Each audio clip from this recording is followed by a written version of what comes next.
Bonsoir, je suis Mona Tadjienne Legendre, je représente le groupe Santé Prévention de la Fédération PEP et nous sommes heureux d'accueillir nos intervenants ainsi que les participants à ce webinaire qui a pour thème le harcèlement et le cyberharcèlement. Bonsoir à tous, moi je suis Catherine Latrompette, je suis psychopraticien et psychocriminologue. Je suis coprésidente de l'association Harcèlement et je suis surtout ce soir le porte-parole d'un nouveau collectif contre le harcèlement qui s'appelle OE.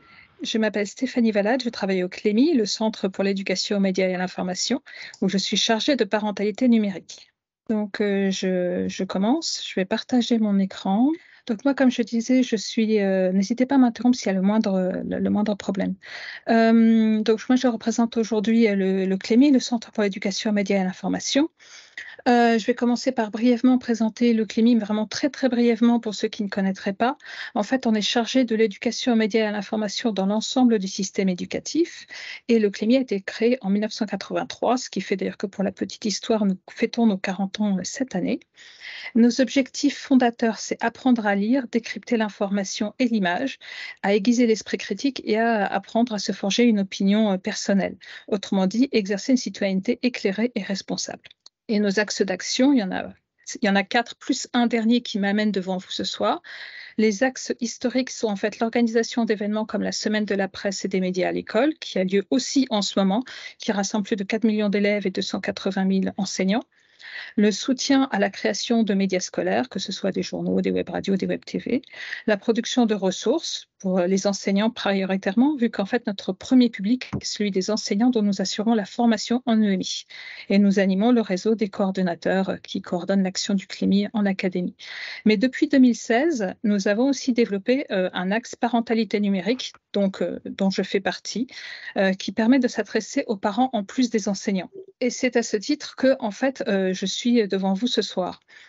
Comme tous les acteurs de l'éducation nationale, nous sommes amenés à lutter contre le phénomène du cyberharcèlement. Ça fait partie de ce qu'on appelle le carré régalien, ça fait partie des axes d'action de l'éducation nationale dans toutes les académies.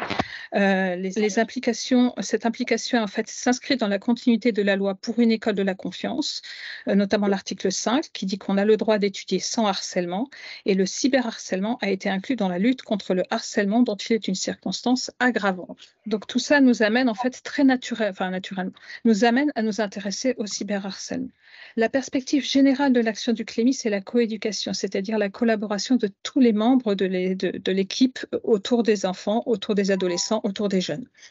Sur le cyberharcèlement, le ministère de l'Éducation et de la Jeunesse a mis en place un programme d'aide qui s'appelle phare, que je pense tout le monde connaît, qui est généralisé à tout le territoire depuis septembre 2021.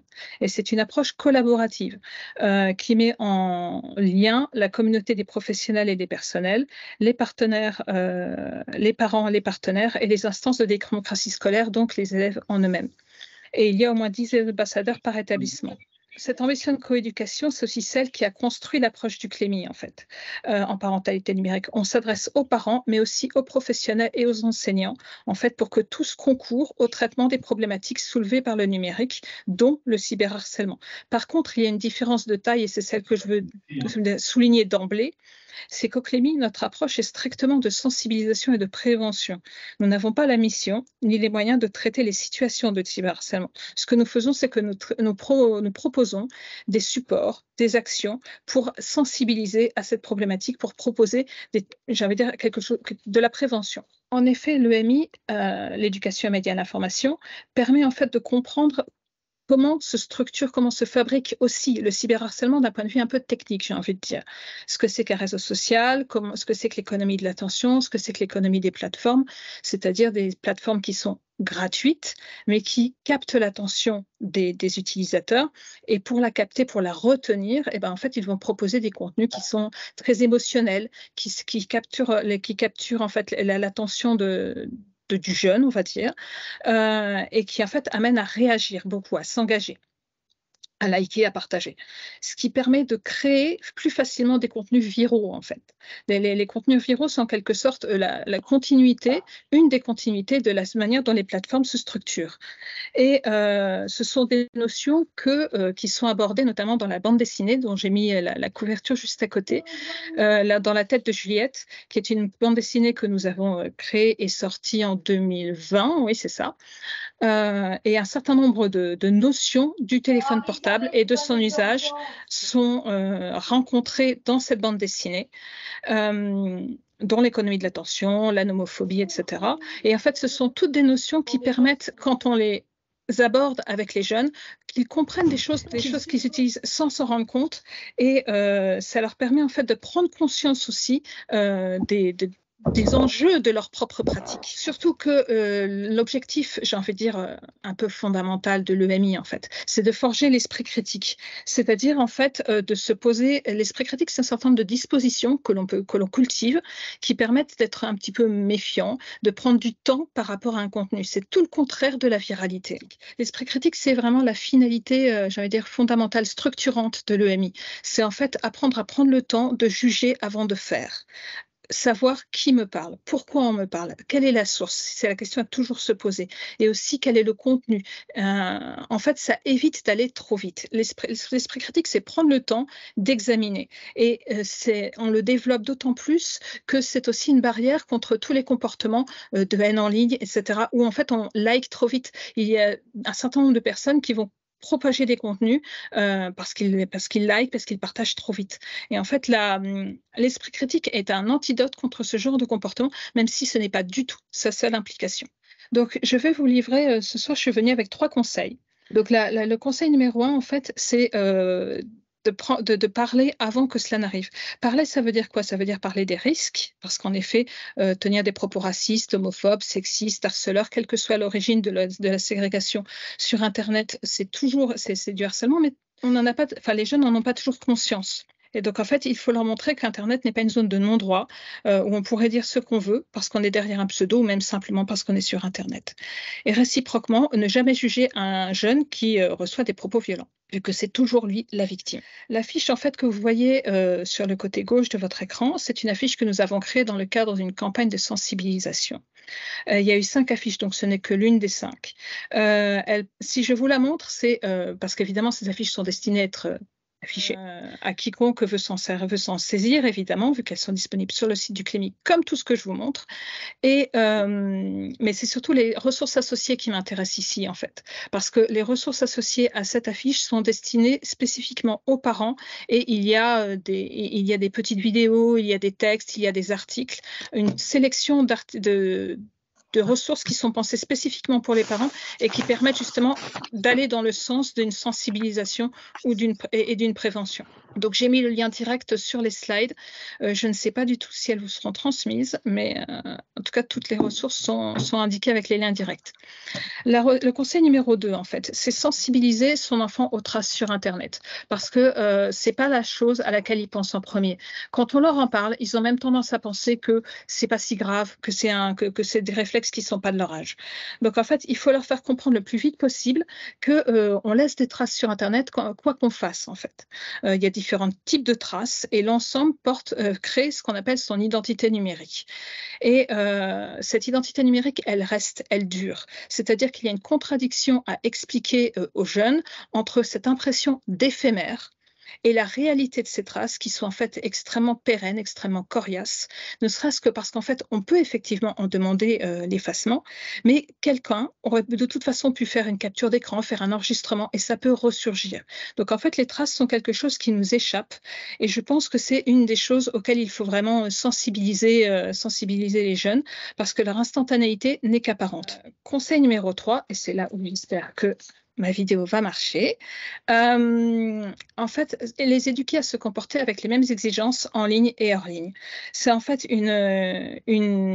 ce qu'on appelle, c'est un exercice de citoyenneté numérique, c'est-à-dire en fait faire preuve d'empathie, respecter la loi et en fait le faire en conscience et bien comprendre qu'on est la même personne, ou en tout cas on devrait l'être, en ligne et hors ligne, et que Internet n'est pas une zone de non-droit.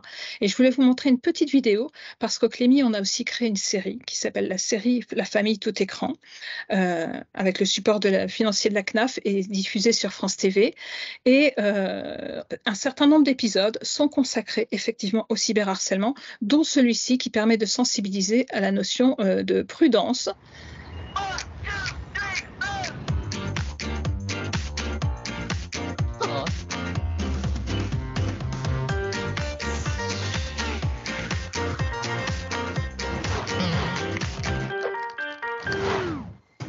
Bah, qu'est-ce qu'il y a, ma grande? J'ai fait une grosse bêtise. J'ai trahi ma meilleure copine. Muriel? Pas Muriel, Maïwen, ça fait 4 fois que je te le dis. Qu'est-ce qui s'est passé? Une fille de la classe t'a mis une photo sur les réseaux sociaux pour se moquer des roues. Et moi, sans faire exprès, j'ai liké. Et maintenant, elle veut plus me parler. Bah oui, elle tape tellement vite sur mon clavier qu'elle s'est même pas rendue compte de la boulette. Et t'as qu'à supprimer ton like. Mais c'est trop tard, elle l'a vu. C'est pas très grave non plus. Tu sais que ça peut être apparenté à du harcèlement. Pauvre Muriel. Je confirme, vu le texto que j'ai reçu juste après, c'est tendu comme un câble. Bon, écoute, je suis sûre que ça va s'arranger. Tu vas aller la voir chez elle, en vrai, les yeux dans les yeux, tu vas lui expliquer, t'excuser et voir comment tu peux réparer ça. Non, non, non, c'est la loose. Carrément. J'aimerais pas être à ta place. Hein. Oui, on croit que c'est pas grave. On like, on partage sans vérifier si ça n'a pas causé du mal. C'est le début du harcèlement, les amis. Et on risque des poursuites judiciaires à jouer à ce petit jeu-là. Alors mon conseil, ne likez pas n'importe quoi. Et ben voilà, tout s'est arrangé. Elle est sympa, cette Muriel. Estelle? Cyrielle? Michel? Gisèle? Donc, je voulais vous montrer aussi quelque chose qu'on peut faire en famille. En tout cas, c'est une des idées qu'on fournit, c'est d'écrire une charte de confiance. L'exemple que je vous donne, c'est la charte de confiance de la famille tout écran. C'est la famille fictive qui nous sert d'univers général à toutes nos ressources. Une famille qui est tout sauf parfaite, mais qui est pleine de bonne volonté dans son apprivoisement des écrans et très collaborative. Et ils ont écrit donc une charte de confiance, 10 règles d'or à partager avec ses enfants, qui, pour certaines ici, sont pertinentes pour le cyberharcèlement, mais on peut très bien imaginer une autre composition de règles. Et ça permet en fait d'en parler avec son enfant et d'abord de lui montrer qu'il y a une règle et aussi de la verbaliser avec lui. Enfin, je voulais vous parler d'un ouvrage aussi, Nos ados sur les réseaux sociaux, Même pas peur, qui vient d'être publié par Canopé avec la contribution du Clémy, et un chapitre qui est consacré au cyberharcèlement, avec une synthèse des experts et des conseils pratiques pour réagir. Donc, toutes les ressources dont je vous ai parlé sont des ressources qui sont disponibles en ligne sur le site du Clémy, sauf le dernier ouvrage. Elles sont toutes absolument gratuites et sans aucun enregistrement, sans aucune, inscription. Donc, c'est tout à fait possible de vous les procurer. Elles sont en téléchargement. Et d'autres sites où trouver des ressources de prévention, je voulais vous signaler le ministère de l'Éducation nationale avec No au harcèlement, e-enfance et Internet sans crainte, et en particulier l'excellente série de vidéos Parents parlons-en. Voilà, c'était ce que je voulais dire. Merci beaucoup, Madame Valade, pour cette présentation. Et je passe maintenant la parole à Catherine du collectif Non Harcèlement. Très bien. Alors, après avoir vu ce qu'il était possible de faire pour éviter le cyberharcèlement, moi, ce que je vous propose, c'est de nous demander maintenant ce que l'on peut faire pour aider notre enfant quand, malheureusement, il se retrouve victime de harcèlement. Je vais m'extraire du cyberharcèlement pour parler plus largement de harcèlement scolaire, mais il est bien évident que le cyberharcèlement n'est pas toujours, même assez rarement sur le harcèlement scolaire, puisqu'on constate aujourd'hui que 85% des situations de harcèlement scolaire se passent hors ligne, et pour 15% vont être ajoutées, agrémentées, augmentées de cyberharcèlement. Moi, je vais vraiment parler très largement en matière de harcèlement scolaire, et le cyberharcèlement est inclus, bien évidemment, dans mes propos.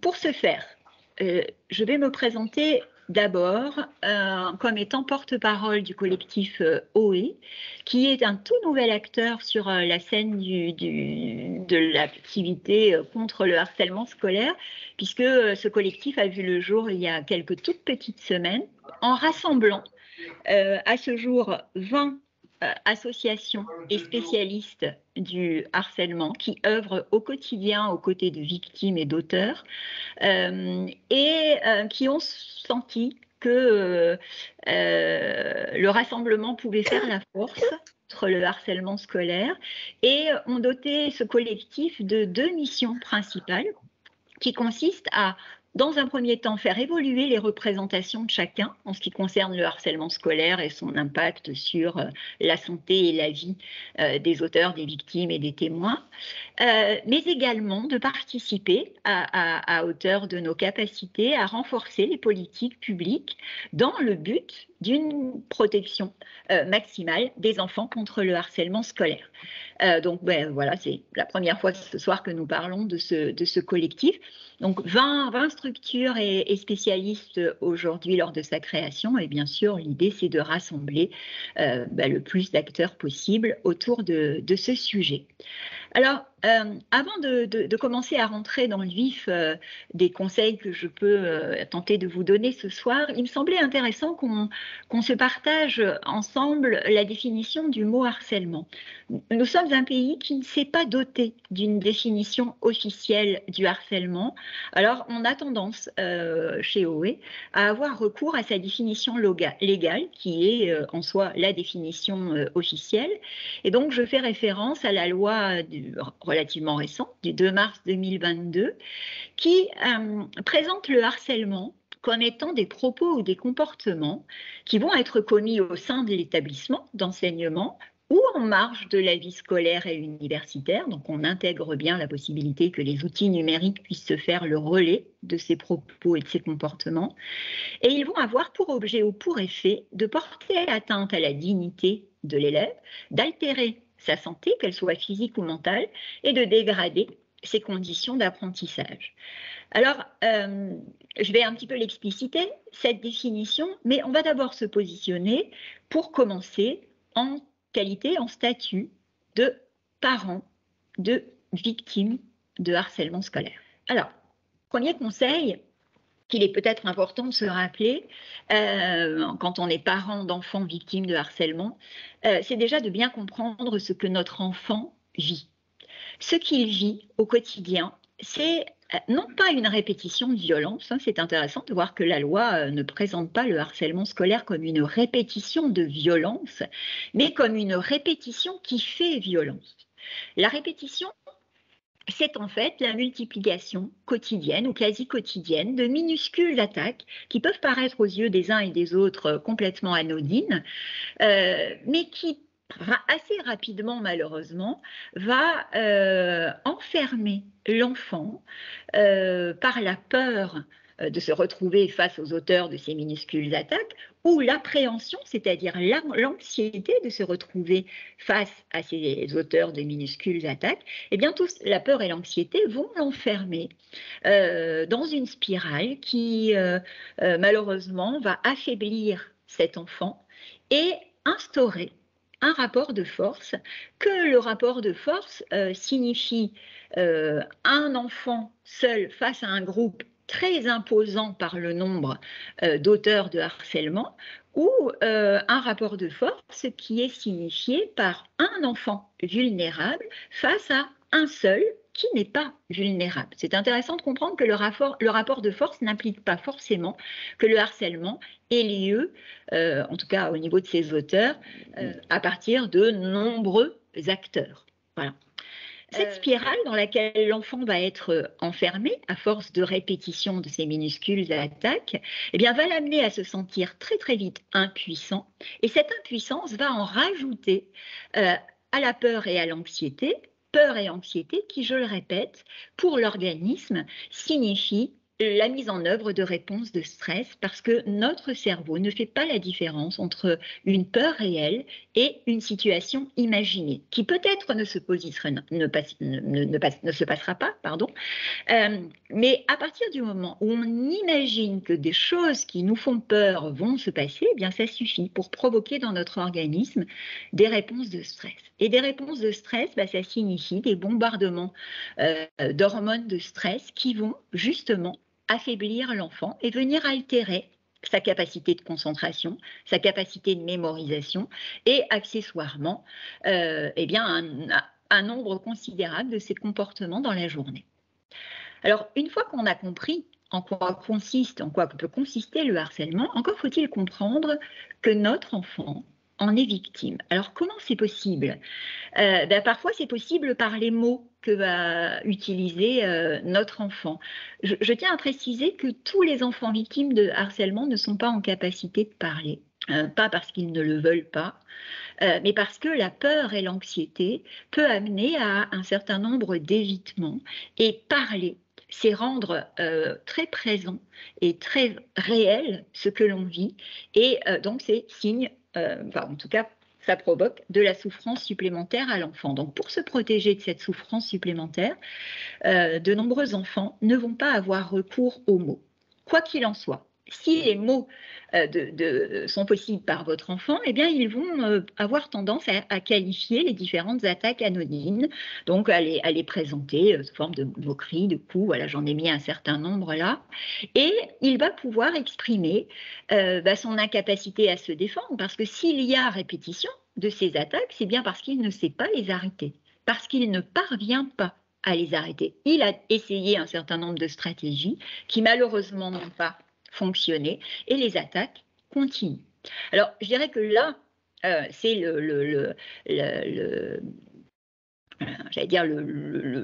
la stratégie la plus évidente. Quand notre enfant nous parle, on comprend assez vite de quoi il s'agit. Maintenant, quand il ne peut pas évoquer sa situation par des mots, eh bien, on va être un petit peu obligé, nous, en tant que parents, de se transformer en enquêteur et de chercher à comprendre, à observer déjà et à comprendre des signes dans son comportement qui vont être le reflet de sa souffrance. Alors, sa souffrance, elle va se matérialiser très souvent par des maux de ventre, parce qu'à partir du moment où on a peur ou qu'on est très anxieux, eh bien les réponses de stress vont se matérialiser par un ralentissement de notre système digestif, et donc l'enfant va ressentir une gêne ou un malaise, voire une forte douleur au niveau du ventre, pardon. Son sommeil va très vite se perturber parce qu'il va ruminer et passer en revue de plein de façons différentes un petit peu tout ce qu'il vit, dans le but toujours de trouver des solutions qu'il n'arrivera pas à trouver. Et ce stress va le rendre beaucoup plus vulnérable au stress quotidien, et on va le sentir très irritable. Pour tenter de diminuer sa souffrance, il va aussi être très rapidement amené à éviter beaucoup de choses, à éviter notamment d'être en contact avec les auteurs de harcèlement, voire éviter les situations scolaires, mais il va aussi malheureusement, et ça c'est beaucoup plus inconscient et beaucoup moins visible pour nous parents, il peut être amené à éviter ses ressentis émotionnels, et là malheureusement sa santé mentale va peut très vite se dégrader. Alors, soit on comprend que son enfant est victime de harcèlement par les mots qu'il utilise ou par les signes de sa souffrance, par les conséquences du stress. À partir de là, eh bien, il est indispensable comme première étape, avant que de ne s'affoler et de tenter à faire quelque chose, eh bien, c'est de prendre un temps, et un temps large, suffisant, pour lui apporter à la fois soutien et réconfort, dans le but de casser le conditionnement dans lequel le harcèlement l'a installé. Je m'explique. Quand on est victime de harcèlement scolaire, les auteurs vont avoir cherché à isoler l'enfant, et il est indispensable que nous, parents, nous déjà comprenions qu'il n'a pas été facile pour notre enfant de parler. Donc la moindre des choses, c'est de prendre le temps de l'écouter avec attention et respect, sans chercher à minimiser ce qu'il vit, ni chercher à modifier modifier ou en tout cas atténuer ses ressentis, et surtout ne pas remettre en cause ce qu'il nous dit, croire ce qu'il nous révèle et lui dire qu'on le croit. Ça, c'est une première étape extrêmement importante, puisqu'il aura pu entendre dans ces différentes attaques répétées que de toute façon, ça ne sert à rien qu'il aille parler parce que personne ne le croira. Eh bien, il est important de restaurer ce conditionnement en lui affirmant que non seulement nous le croyons, mais qu'en plus, nous allons pouvoir lui expliquer que ce qu'il vit n'est pas normal et qu'il n'en est pas responsable. Là aussi, il conviendra de casser le conditionnement, parce que notre enfant a été enfermé dans une spirale qui consiste à inverser la responsabilité. En gros, si tu es victime de harcèlement, si je me moque de toi, c'est de ta faute. Parce que tu es gros, petit, parce que tu ne fais pas ci, parce que tu fais ça. Donc, il convient très rapidement de rectifier la situation en informant notre enfant, lui expliquant que c'est un délit, que ça n'est pas normal de vivre ça et qu'il n'en est pas responsable, et que parce que nous comprenons tout ça, nous allons pouvoir l'aider et qu'il existe des mesures pour le protéger. Et ces mesures, eh bien, nous allons les activer. Alors, activer les mesures de protection, eh bien, c'est mettre en place cette chaîne de protection. Et cette chaîne de protection, eh bien, je vais dire le premier acte va consister en informer l'établissement scolaire.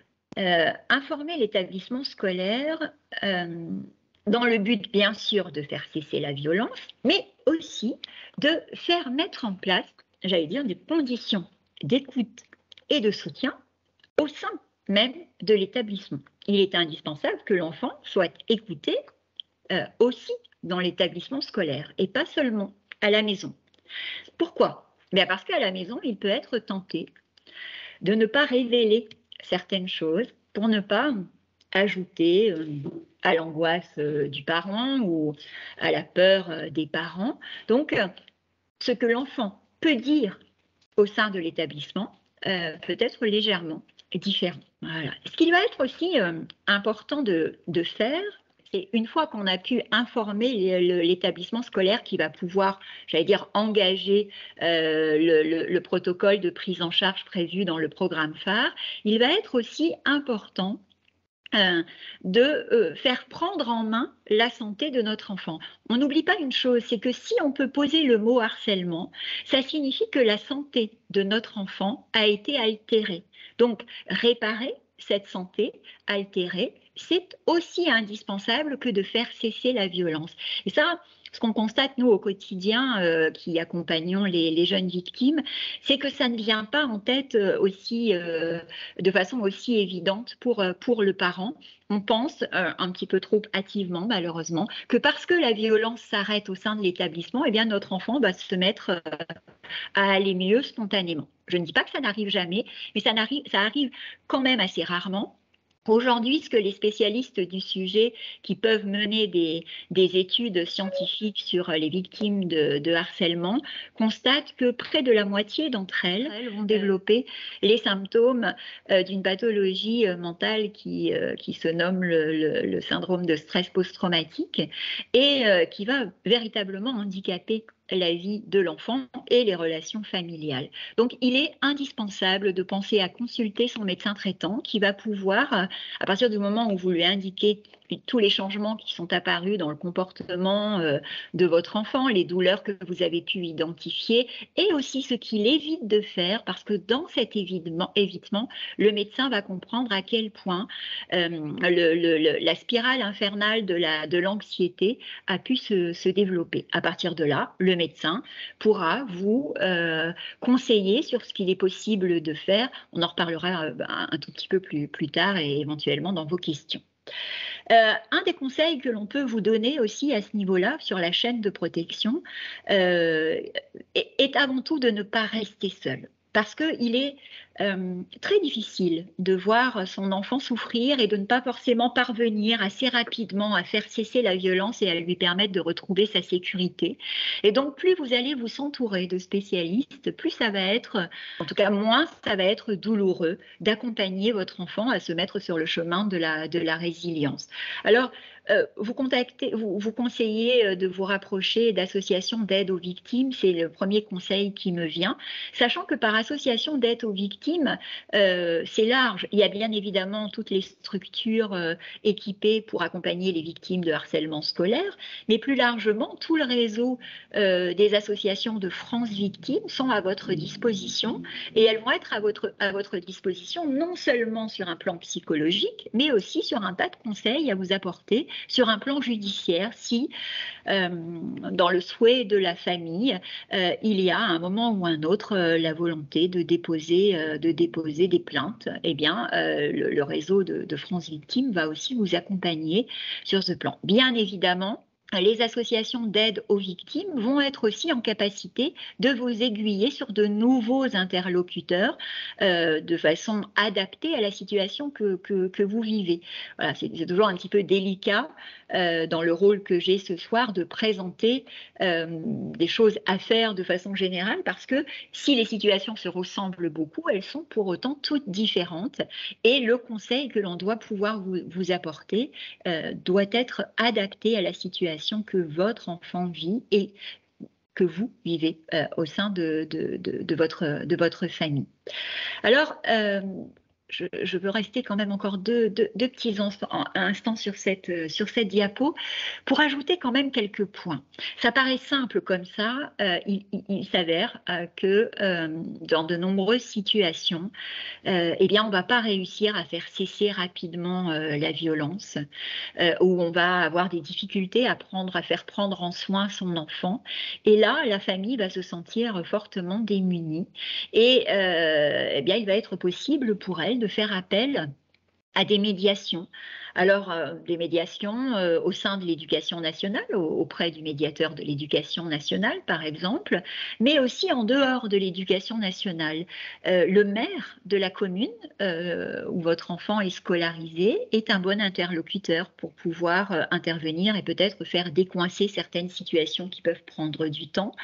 Les délégués à la défenseur des droits sont aussi des interlocuteurs privilégiés, et ils vont vous permettre en tout cas de pouvoir faire le point sur le respect de vos droits tout au long de ce que votre enfant a vécu, et leur rôle, qui n'est pas un rôle hiérarchique mais bien un rôle de médiateur, va pouvoir aider encore une fois là à faire accélérer un certain nombre de processus qui peuvent prendre du temps et continuer de garder votre enfant en insécurité. Voilà, donc j'irai peut-être un peu plus loin si vous avez des questions tout à l'heure, mais voilà ce que je pouvais vous dire sur cette mise en place de la chaîne de protection. Petite parenthèse aussi, en matière de médiation, l'association des parents d'élèves est un interlocuteur de choix quand il s'agit de pouvoir s'adresser à l'établissement quand on n'a malheureusement pas obtenu ce qu'on attendait en termes de soutien et de mettre fin à la violence. Alors, pour compléter mon intervention, j'avais aussi envie d'évoquer avec vous la situation où vous apprenez en tant que parent que votre enfant est auteur de harcèlement. De plus en plus de familles nous contactent parce qu'effectivement, l'établissement scolaire dans lequel est leur enfant les appelle et leur dit, et les convoque même parfois, pour leur dire votre enfant est auteur de harcèlement. Alors, il n'est pas tout seul, il est sans doute avec d'autres, mais parfois il peut aussi être tout seul. Et là, le premier conseil à vous donner, c'est déjà de comprendre que vous n'êtes pas, parce que vous êtes parent de cet auteur de harcèlement, vous n'êtes pas pour autant responsable de cela. Donc, évitons tant que possible de nous sentir accusés et comprenons que si notre enfant est auteur de harcèlement, c'est déjà l'indication de sa souffrance dans le groupe. Il a visiblement des difficultés à trouver lui aussi sa place dans le groupe. Il en souffre et il va faire rejaillir sa souffrance sur d'autres enfants. C'est aussi l'indication que votre enfant connaît quelques lacunes dans le développement de son intelligence émotionnelle, parce que tous les enfants ne se développent pas, y compris de ce point de vue-là, au même rythme, et que, eh bien, il va rencontrer des difficultés, alors soit à connaître et à comprendre et à réguler ses propres émotions, ou alors à comprendre et à anticiper les réactions et les émotions des autres. Il ne sera peut-être pas en capacité de faire preuve d'empathie autant qu'on le lui demande et que la vie en groupe le nécessite. Dans les deux cas que je viens de vous exposer, donc indication de la souffrance ou indication de lacune émotionnelle et indication de lacune émotionnelle, eh bien ça signifie avant tout que votre enfant ne parvient pas à adapter ses comportements ou ses conduites aussi à des situations vécues dans le groupe. Et c'est ça qu'il est important de comprendre. Et parce que là, vous pouvez l'aider à rectifier son comportement. Alors, premier axe pour cela, c'est de comprendre l'origine de ces difficultés. Est-ce que votre enfant, par le questionnement que vous pourrez lui proposer, est auteur de harcèlement de façon maladroite, il n'a pas fait exprès, il n'a pas pris conscience de ce qu'il disait et écrivait, comme tout à l'heure sur l'exemple que nous avons eu. Cette jeune adolescente n'a pas pris conscience que ce que signifiait son like pour son ami ou sa camarade de classe ou même la personne qu'elle ne connaît pas. Voilà, on n'oublie pas que nos enfants et adolescents sont en âge et donc sont en âge de progresser parce qu'ils sont en plein développement et que aucun enfant n'a appris à marcher en se levant simplement et en posant un pas après l'autre. Non, apprendre à marcher, ça prend du temps. Et bien apprendre à vivre dans le groupe en respectuant et mes besoins et ceux des autres, et bien ça s'apprend aussi et ça s'apprend aussi par erreur. Donc de nombreux auteurs de harcèlement le sont par maladresse, par méconnaissance, par absence de prise de conscience. Eh bien, il s'agira alors d'aider à provoquer la prise de conscience et puis à amener ce que les parents dans la vidéo ont amené à faire à leur enfant, eh bien, à présenter des excuses sincères. Donc ça, c'est quand il s'agit de constater que son enfant est auteur de harcèlement par maladresse. Parfois, il faut quand même en convenir, notre enfant peut aussi être auteur de harcèlement en ayant parfaitement conscience de ce qu'il fait, parce que malheureusement, son mécanisme d'empathie est défectueux. Alors, il y a plusieurs raisons à cela. La plupart du temps, ce sont des traumatismes qui ont été vécus plus tôt dans l'enfance. Quoi qu'il en soit, que notre enfant soit auteur de harcèlement par maladresse ou sciemment, eh bien, il y a des possibilités pour venir en aide et réparer ce qu'il ressent ou ce qu'il ne ressent pas. C'est ça qui est intéressant, c'est qu'il y a de l'espoir pour les victimes, mais il y a aussi de l'espoir pour les auteurs. Alors, il conviendra, j'allais dire dans les deux cas, à œuvrer, pas tout seul, encore une fois, avec les acteurs dont je vous ai parlé tout à l'heure, eh bien d'aider votre enfant à développer ses compétences émotionnelles. Alors, il y a une palette assez large d'outils qui vous sont proposés, mais au moins, on peut en envisager 3 ensemble. C'est bien évidemment les accompagnements thérapeutiques, qu'ils vous soient proposés de façon individuelle ou en groupe.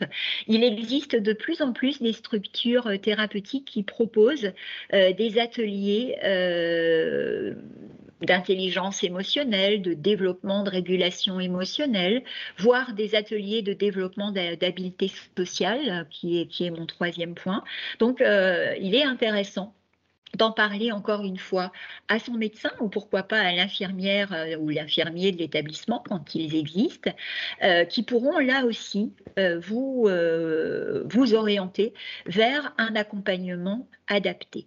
Et puis, il faut aussi savoir que de plus en plus d'associations qui sont actives contre le harcèlement scolaire en sont venues à développer des ateliers adaptés qui vont permettre à des enfants auteurs de harcèlement de développer leurs compétences émotionnelles, de développer leur mécanisme d'empathie, même si en étant psychocriminologue, je suis bien obligée de reconnaître que quand le dispositif, le mécanisme d'empathie est déconnecté, seul un thérapeute adapté va pouvoir le faire. Mais au moins, ces associations d'œuvre contre le harcèlement scolaire pourront vous aiguiller vers justement les professionnels adaptés. Alors l'objectif de cela, c'est de lui permettre d'aller mieux, déjà, première chose, et s'il va mieux, il sera moins tenté de proférer un certain nombre d'attaques vers d'autres élèves. Malheureusement, ça ne suffit pas. C'est un apprentissage, cette intelligence émotionnelle, et comme tout apprentissage, il convient de le mettre en place, mais il convient aussi de le consolider. Et pour consolider ces acquis, eh bien là, il est indispensable que cet acte de consolidation se mettent en place dans les établissements au sein de groupes. Alors, vous n'êtes peut-être pas les mieux placés en tant que parents pour proposer à l'établissement scolaire de mettre en place des outils que je vous présente là, comme des espaces de parole régulés, qui est un outil développé par l'Université des sciences de la famille de Mons en Belgique, ou des ateliers de développement de l'empathie, comme par exemple le jeu des 3 figures de Serge Tisseron. Il en existe beaucoup d'autres. En revanche, si vous, en tant que parent, vous ne vous sentez pas à l'aise pour le proposer à l'établissement, eh bien, sachez que l'association de parents d'élèves, par exemple, peut le faire, mais que les associations qui accompagnent les victimes de harcèlement scolaire sont parfaitement légitimes à pouvoir le faire également.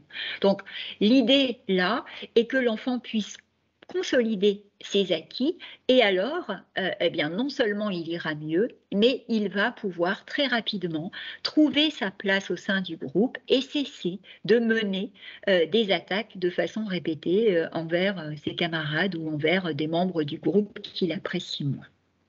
Voilà ce que je pouvais vous dire dans le temps imparti à ma présentation. Bien évidemment, je répondrai à toutes vos questions et j'irai dans des voies complémentaires si besoin. Et je vous ai mis une adresse pour nous contacter si vous en éprouvez le besoin.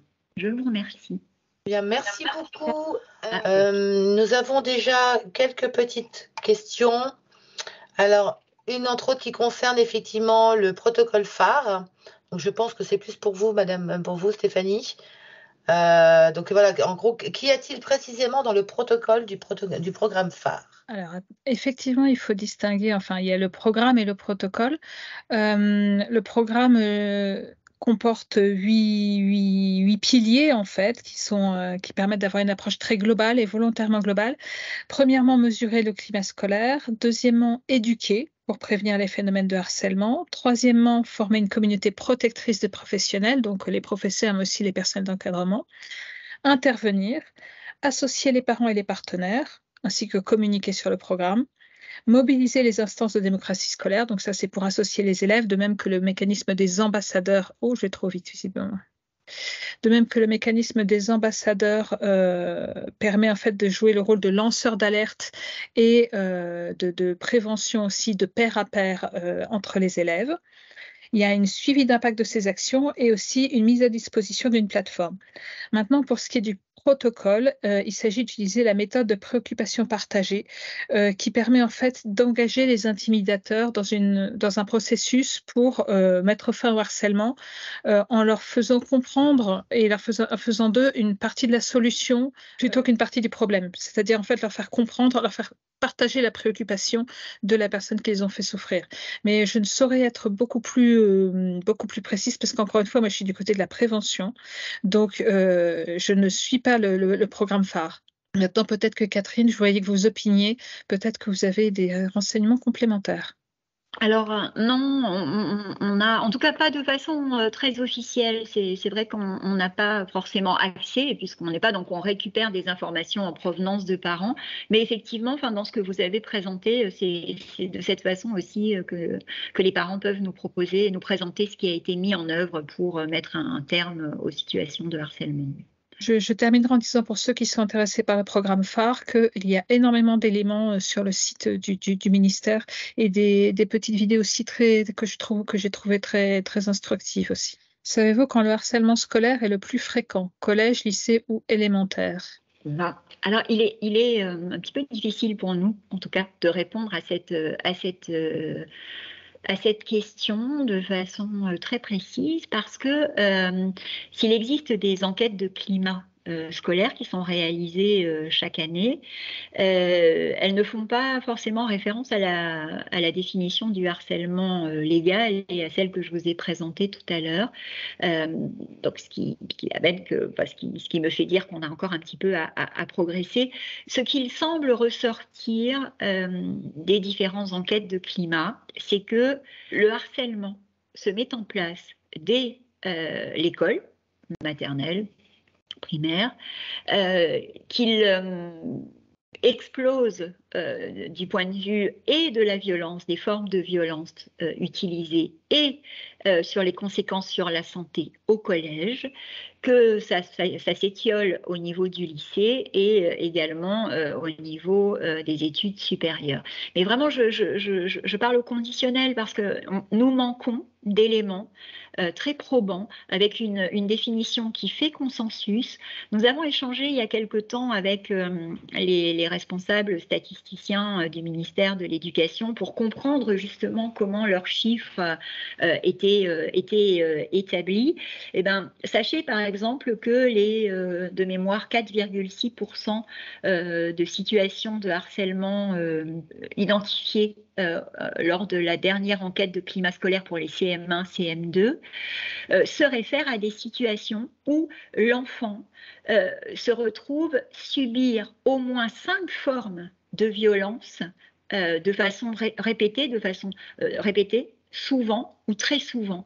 Alors 5 formes de violence, ça veut dire 4 formes psychologiques de violence psychologique, plus au moins une physique. Ce qui signifie que dans ces chiffres, le 4,6% de harcèlement à l'école, enfin en tout cas en CM1, CM2, eh bien, exclut de fait le harcèlement moral, puisqu'il faut au moins 5 formes de violence différentes pour pouvoir poser le terme de harcèlement scolaire. Donc, on voit bien que la définition que l'on va utiliser va amener des chiffres différents. Voilà, bon, on est encore en train de tâtonner là-dessus, ce qui est assez normal, hein, parce qu'on est très, j'allais dire, l'action engagée consensuelle contre le harcèlement scolaire est très jeune en France, si on veut bien comparer ça à nos pays voisins ou des pays nord-américains. Donc on est plutôt en retard sur le sujet, même si on profite de l'expérience des autres et on va très vite rattraper ce retard. Pour autant, voilà, on manque encore de quelques éléments. Voilà pour ma part ce que je peux répondre. Stéphanie, vous avez peut-être d'autres éléments plus précis? Non, j'abonderai dans votre sens, c'est-à-dire que le harcèlement commence très jeune. On a des cas qui nous sont remontés d'élèves, même de très très jeunes, de petits primaires. Ça varie en fait en fonction du niveau scolaire, effectivement, avec un pic, d'après ce que je sais, au collège. Alors, on a une question mais je pense que quelqu'un y a déjà répondu, mais la question c'était quand même, que faire si l'établissement ne réagit pas aux alertes? Oui, alors c'est un cas de figure que nous rencontrons encore régulièrement. Ça rejoint ce que je disais tout à l'heure. Voilà, le programme phare se met en place tout doucement depuis récemment. Donc forcément, il va falloir un temps pour que tous les établissements puissent répondre, puissent réagir très rapidement pour faire cesser les situations de harcèlement. Autre explication aussi, il est plus facile d'empêcher le harcèlement que de l'arrêter. À cause de cette spirale dont je vous parlais tout à l'heure et la prise de relais de un auteur d'abord, puis potentiellement 2, 3, 4. Donc effectivement, quand on constate que notre enfant est victime de harcèlement, il n'est pas toujours très aisé pour l'établissement d'y mettre un terme rapidement.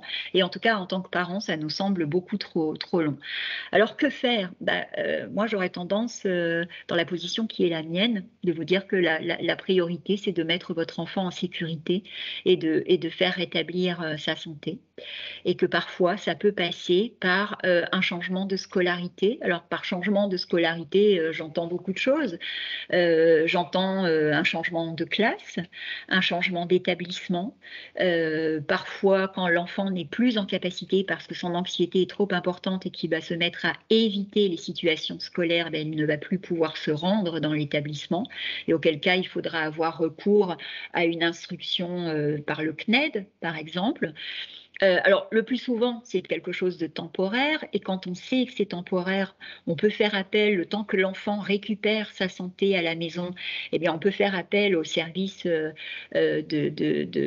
d'instruction SAPAD qui sont mis en œuvre le plus souvent avec le concours des enseignants de l'établissement de l'enfant, et l'enfant va pouvoir bénéficier d'un accès à un professeur sur au moins des matières principales, quelques heures par semaine. Bon, les services du SAPAD sont un petit peu débordés malheureusement, mais en tout cas voilà, on peut trouver une solution temporaire, on est bien d'accord, hein, ça n'est que temporaire, dans une scolarité différente.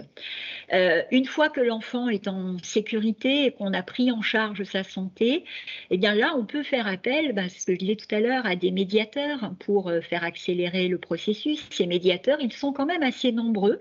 Ils vont du médiateur de l'éducation nationale au maire de de la commune, en passant par les délégués aux défenseurs des droits, aux responsables des associations d'aide aux victimes, que ce soit des victimes de harcèlement scolaire ou des victimes de façon générale.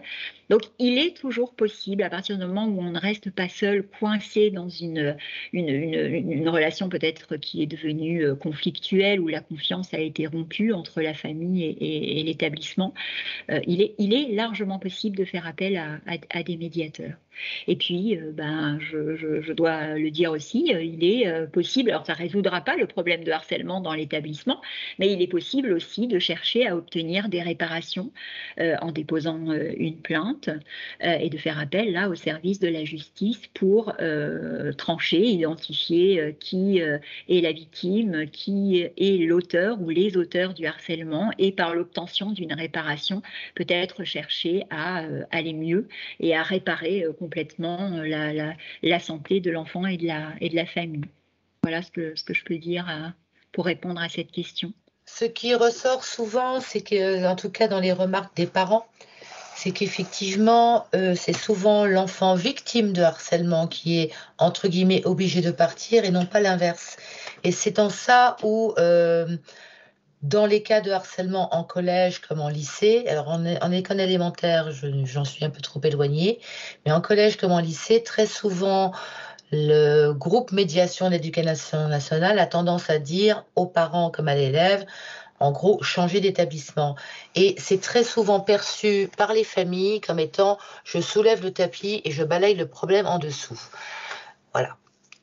Donc je pense qu'effectivement, ça peut être un peu compliqué lorsque la famille est seule et qu'elle, même si elle a potentiellement porté plainte contre X ou déposé une main courante, la famille peut se retrouver en situation effectivement d'être face à un établissement, à un système éducatif qui disent écoutez, nous on sait rien faire ou on ne peut pas faire parce que on ne peut pas organiser le conseil de discipline ou parce que, bref, il y a beaucoup d'excuses si vous voulez.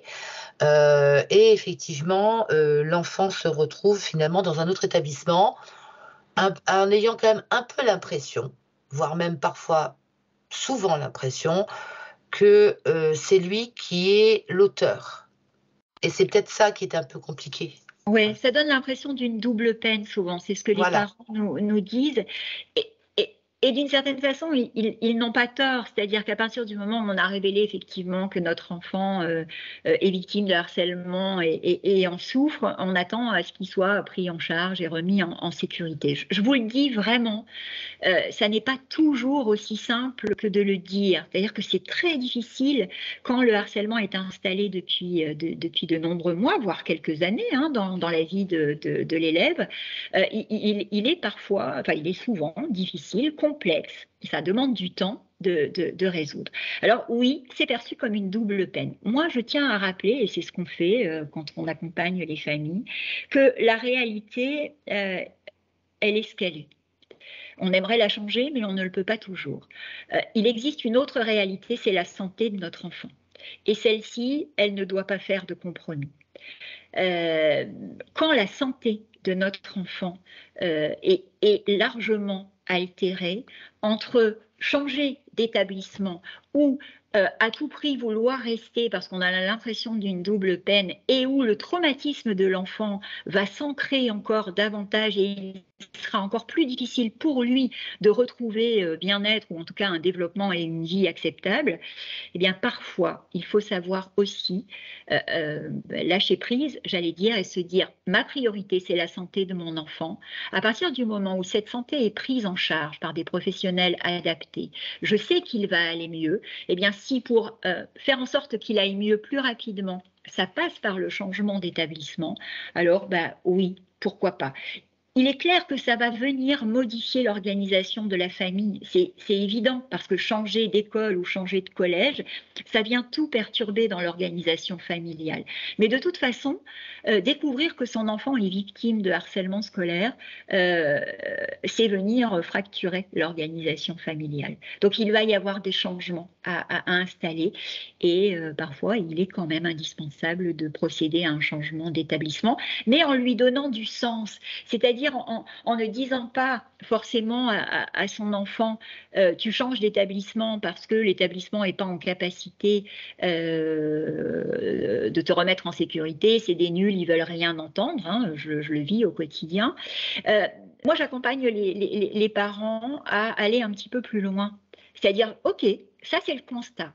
L'établissement n'est pas en capacité immédiatement de te remettre en sécurité. Mais moi, pour ta santé, parce que c'est ta santé qui est importante pour moi, c'est ma priorité, eh bien, je vais faire en sorte que tu retrouves un univers scolaire dans lequel ton estime personnelle ne va plus être fracassée, dans lequel tu vas pouvoir développer ta confiance en soi et alors dans lequel ou grâce auquel tes apprentissages vont pouvoir reprendre et tu vas pouvoir reprendre le chemin de la vie et de la vie normale. Et si malheureusement tu dois en passer par là, eh bien on fera tout ce qui est en notre pouvoir pour te faciliter ça.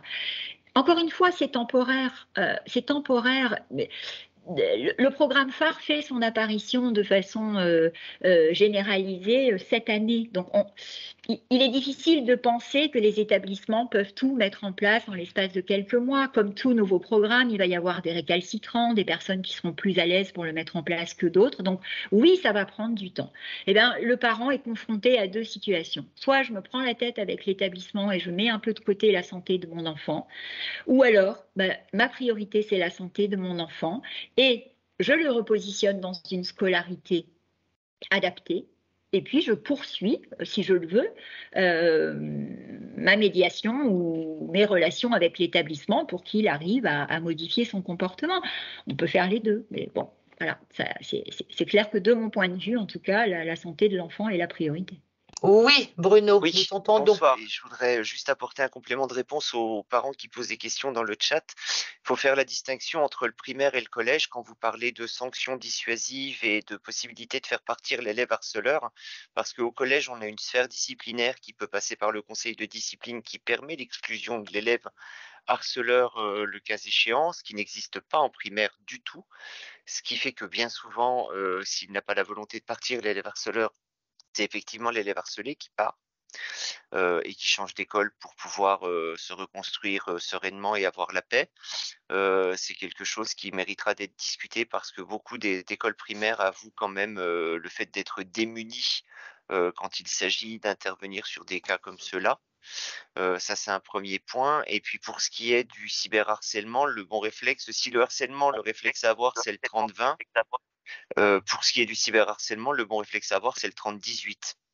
Le 30-18, qui est une application dirigée et mise en place par e-enfance, qui ont cette spécificité d'intervenir sur tous les cas de harcèlement numérique. C'est vraiment leur cheval de bataille et leur domaine de connaissance. Le 30-18 a des partenariats avec les fournisseurs comme Facebook et autres pour pouvoir faire retirer les contenus en ligne, ce qui ne laisse pas les parents démunis seuls face à Facebook pour faire retirer du contenu. Eux peuvent prendre la main et s'occuper de faire enlever tout ce qui est offensant et tout ce qui pose problème.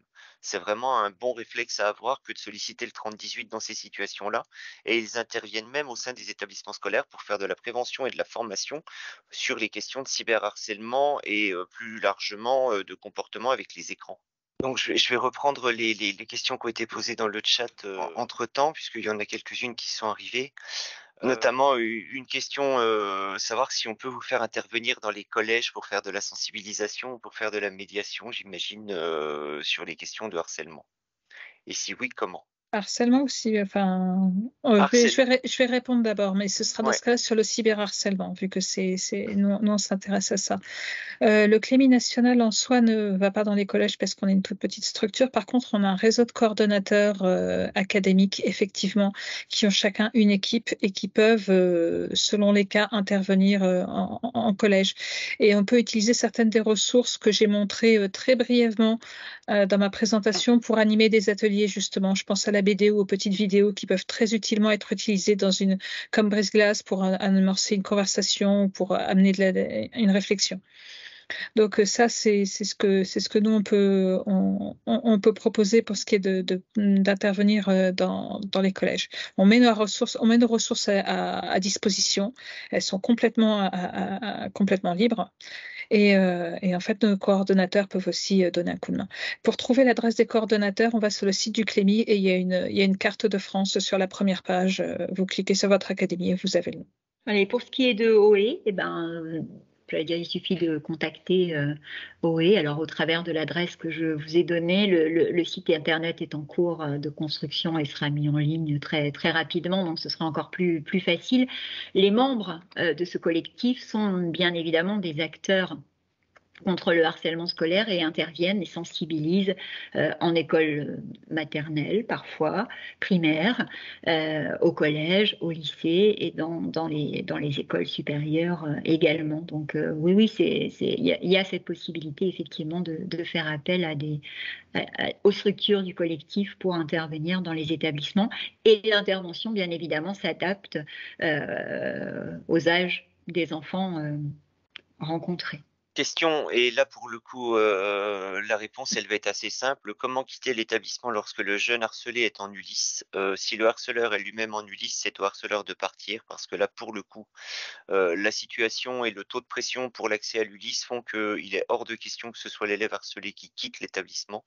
Il faut simplement pousser l'établissement à faire un conseil de discipline, à se saisir d'un conseil de discipline, soit pour une exclusion temporaire, histoire de mettre les choses au point et de ramener le harceleur à de meilleure volonté, soit procéder à une exclusion définitive. Malheureusement, il n'y aura pas beaucoup d'alternatives pour mettre en sécurité, et comme la structure d'accueil qui est l'Ulysse est un peu compliquée d'accès, elle n'est pas présente partout, le changement d'établissement va être d'autant plus délicat. Moi, je me permets de rebondir, Bruno, si vous êtes d'accord. C'est vrai qu'on parle forcément de changement d'établissement aujourd'hui parce que les dispositifs de prévention du harcèlement ne sont pas en place dans les établissements. Mais il faut quand même comprendre que exclure ou déplacer un élève harcelé ou un élève victime ou un élève auteur n'est pas une solution durable. La solution durable, c'est d'accompagner ces enfants, ces adolescents à modifier leur comportement dans le groupe.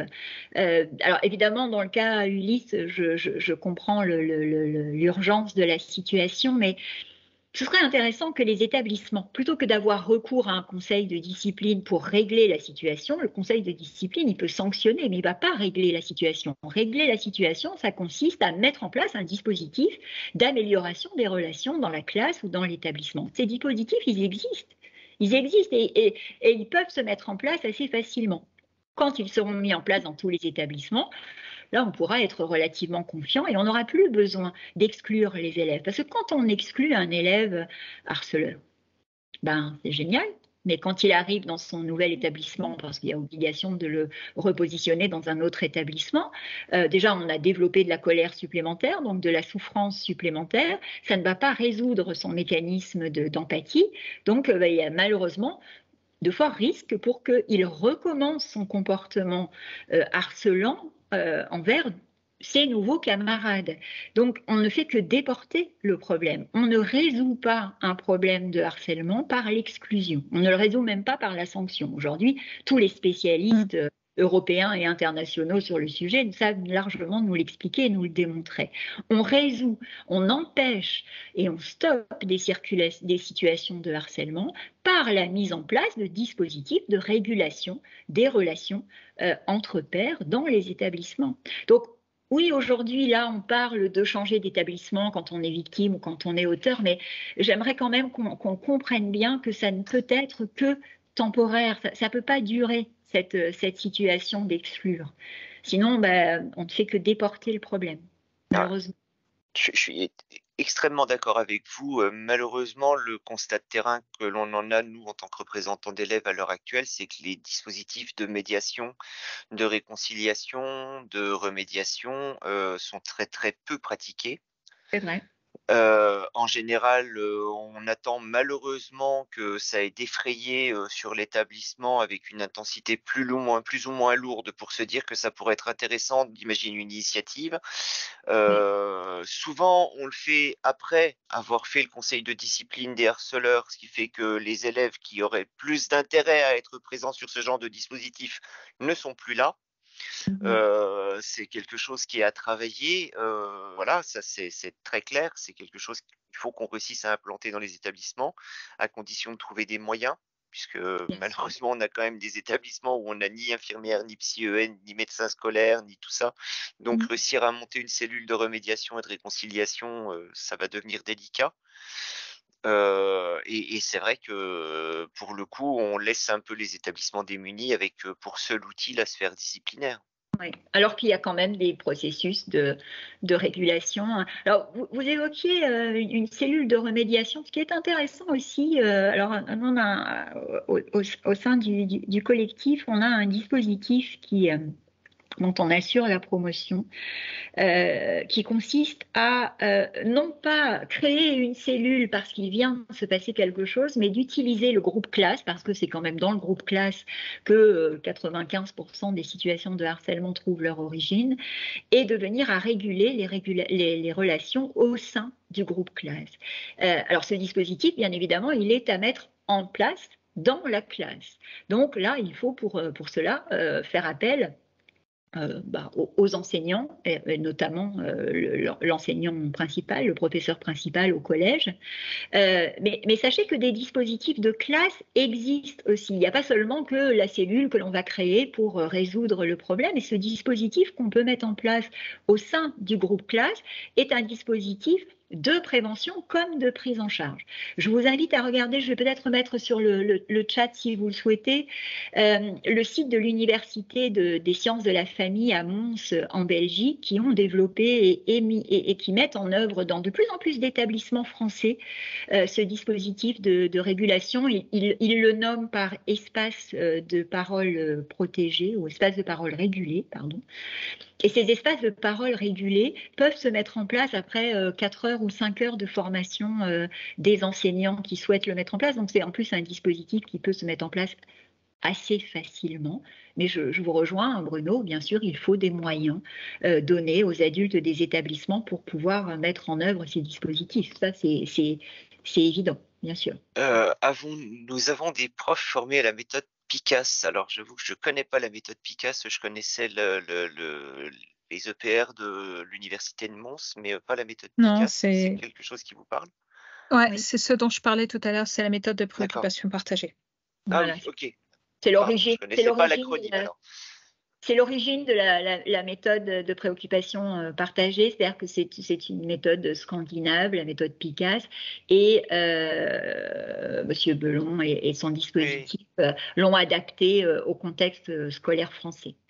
Créé par Monsieur Picasse. Donc. Pourquoi n'utilise-t-on pas la vie de classe comme un espace de dialogue? Alors pour le coup, ça peut être compliqué pour 2 raisons et ça peut être très facile pour plein de raisons.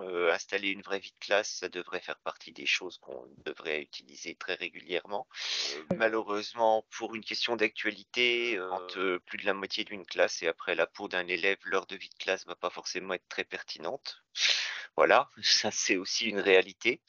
Voilà. Après, il y a aussi bon nombre d'enseignants qui n'osent pas forcément aller sur ce terrain-là sur des heures de vie de classe, simplement par peur que ça leur explose dans les pattes aussi, et de se retrouver avec des situations à déminer pour lesquelles ils pensent ne pas être prêts, ne pas être formés et faire plus de dégâts que de bien. C'est avant tout, je pense, une question de formation dans le système pour que les enseignants se sentent à l'aise quand une situation comme celle-là se présente à eux pour pouvoir réagir et intervenir. Alors, si je peux me permettre, les espaces de parole régulés, proposés donc par l'Université des sciences de la famille de l'Université de Mons, sont justement appropriés à ces heures de vie de classe. Et ce qui est extraordinaire, puisque les heures de vie de classe sont posées sur un emploi du temps. Donc, ça ne demande pas un aménagement de l'emploi du temps. En revanche, effectivement, ça demande de la formation de l'enseignant et principal, du coup, qui va animer ça. Alors, contrairement à ce que vous disiez, Bruno, et c'est ça l'intérêt de ces espaces de parole régulés,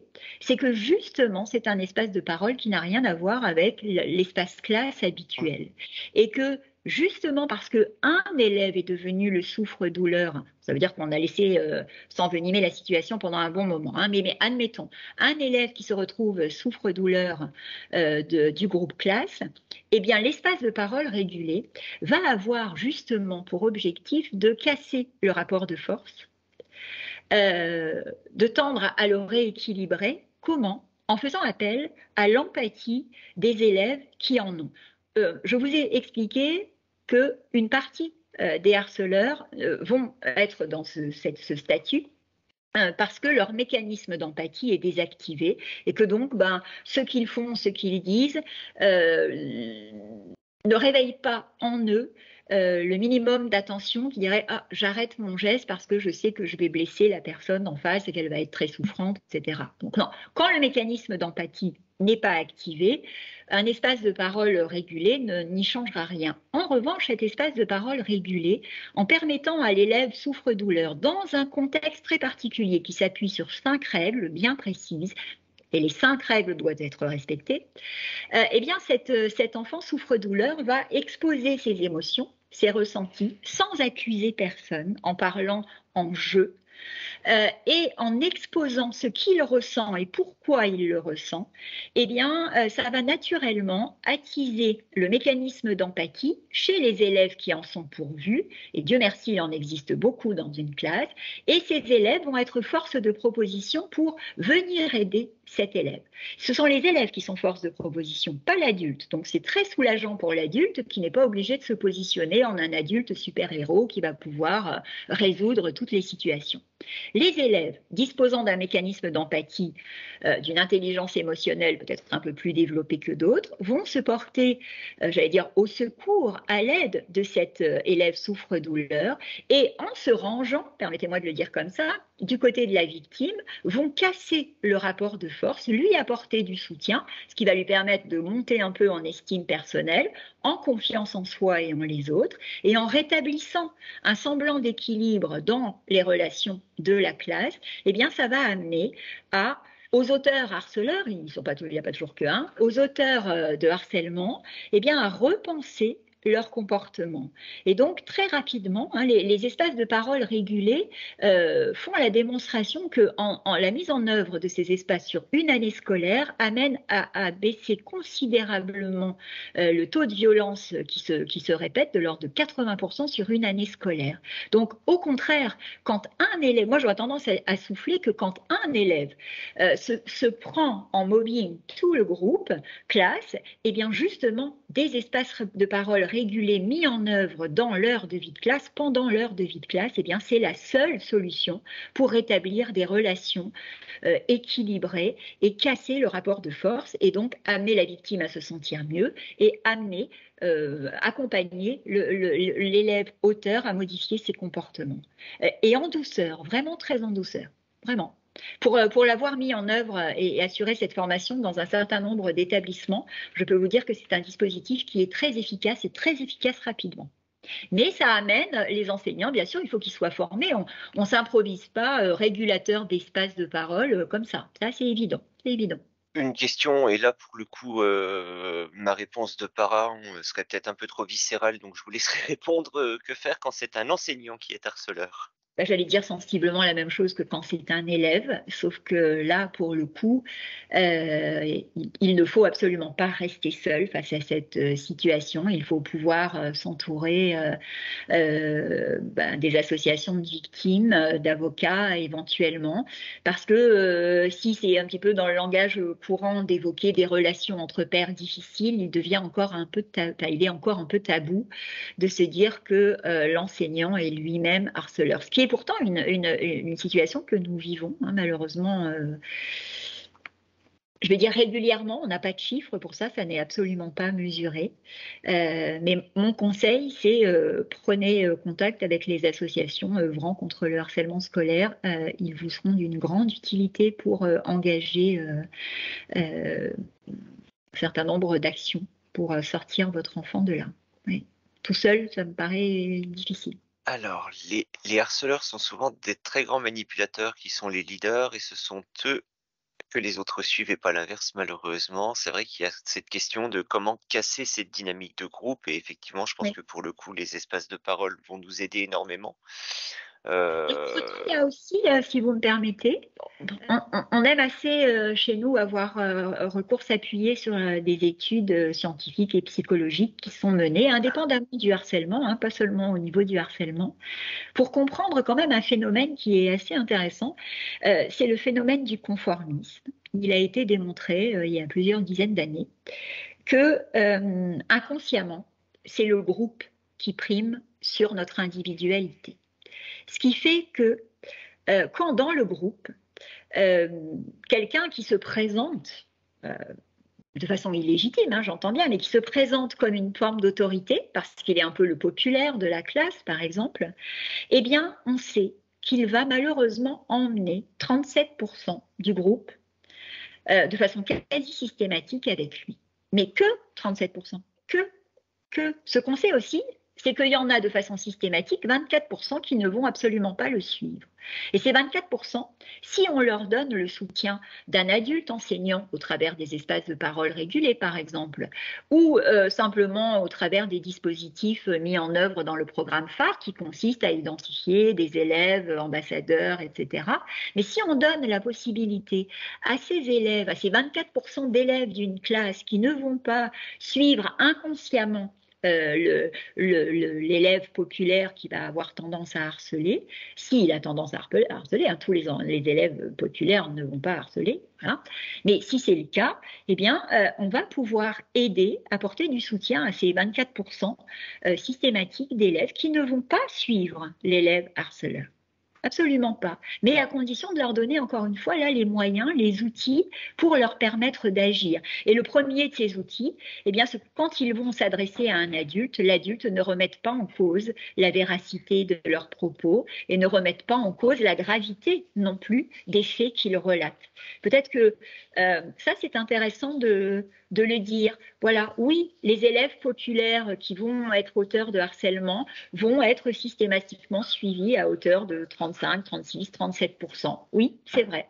Mais beaucoup ne vont pas les suivre systématiquement. Et un certain nombre, les plus nombreux, vont être tentés de ne absolument pas les suivre si on met en place un espace de parole régulé, par exemple. C'est effectivement bon de savoir qu'on peut toujours s'appuyer quand même sur une mécanique de groupe pour le prendre à contresens, dirons-nous. C'est ça. C'est quand même, je pense, reste à trouver le moyen de sensibiliser et à former l'ensemble des enseignants.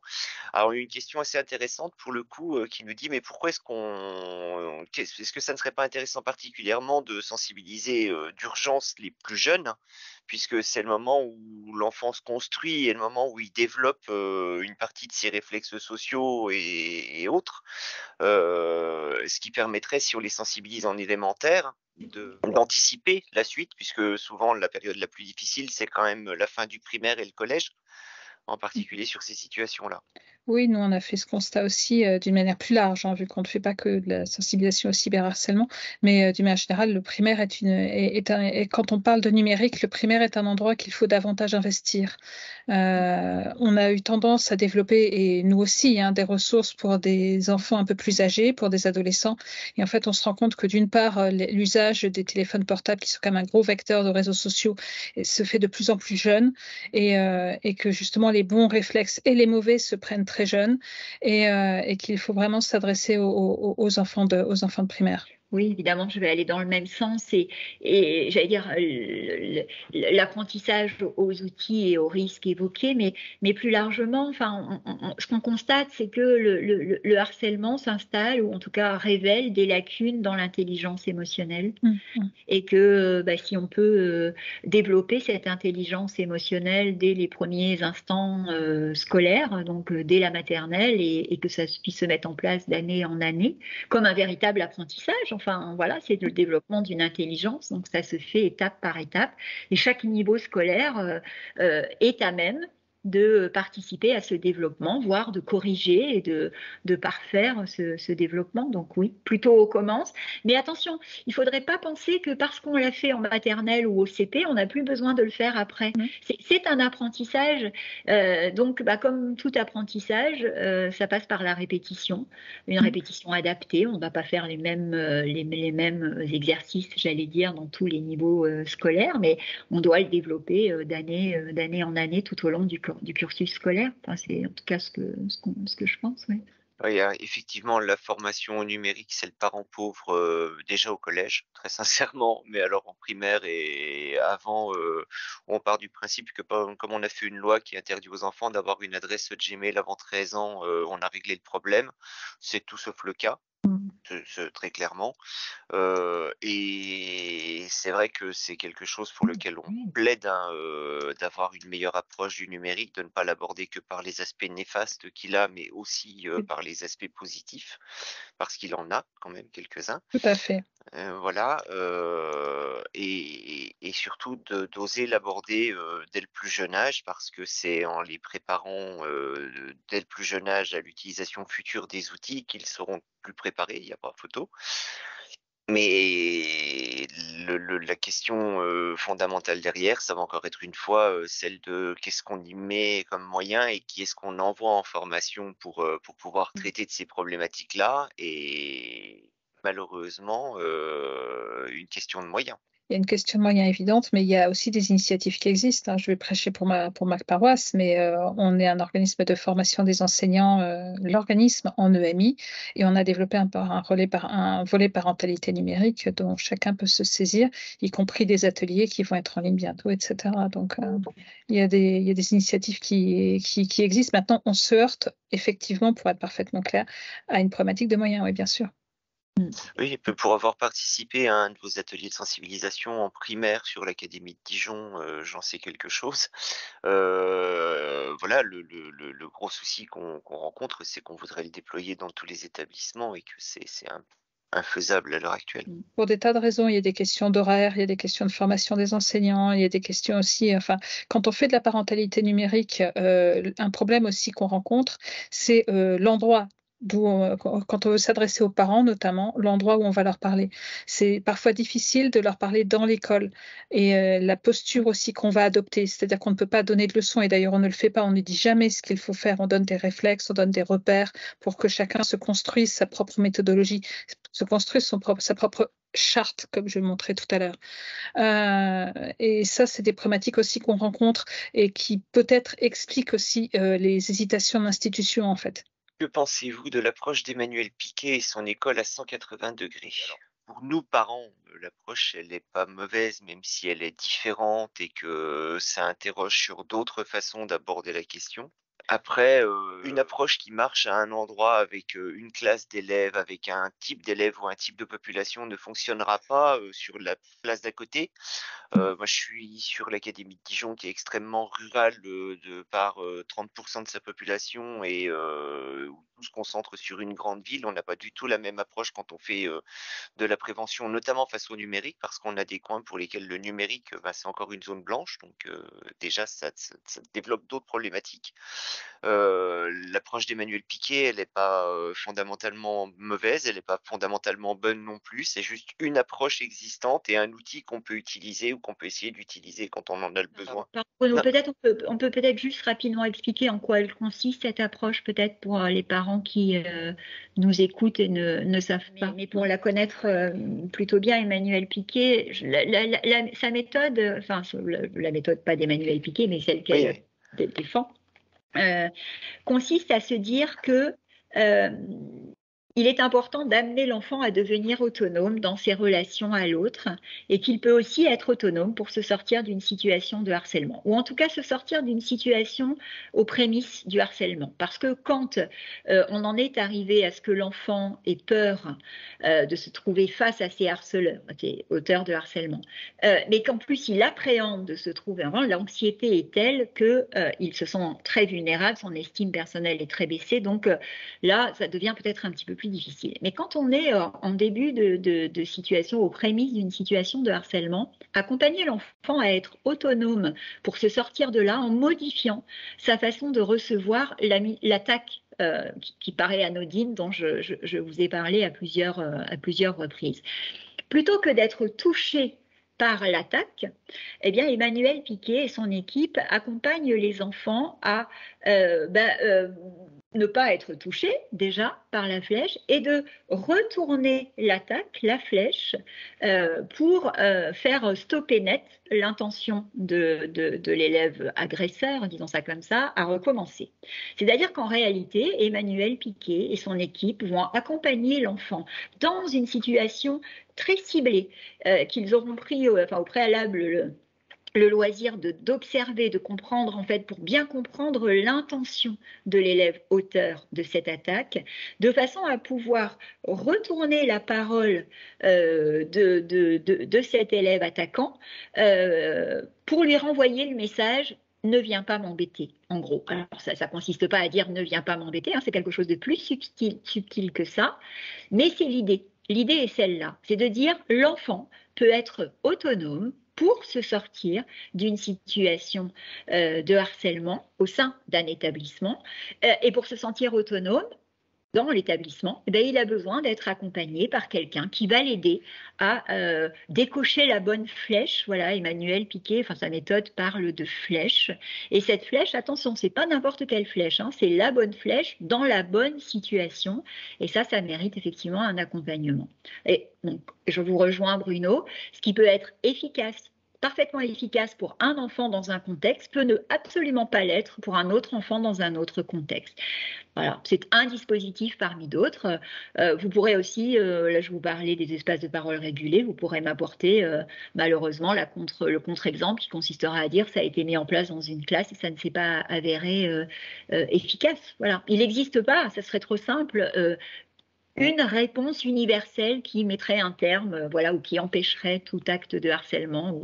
Si ça existait, ce serait génial. Malheureusement, c'est un peu plus complexe que ça. Sinon, on résoudrait beaucoup de problèmes d'ailleurs avec Oui. si on avait une méthode magique.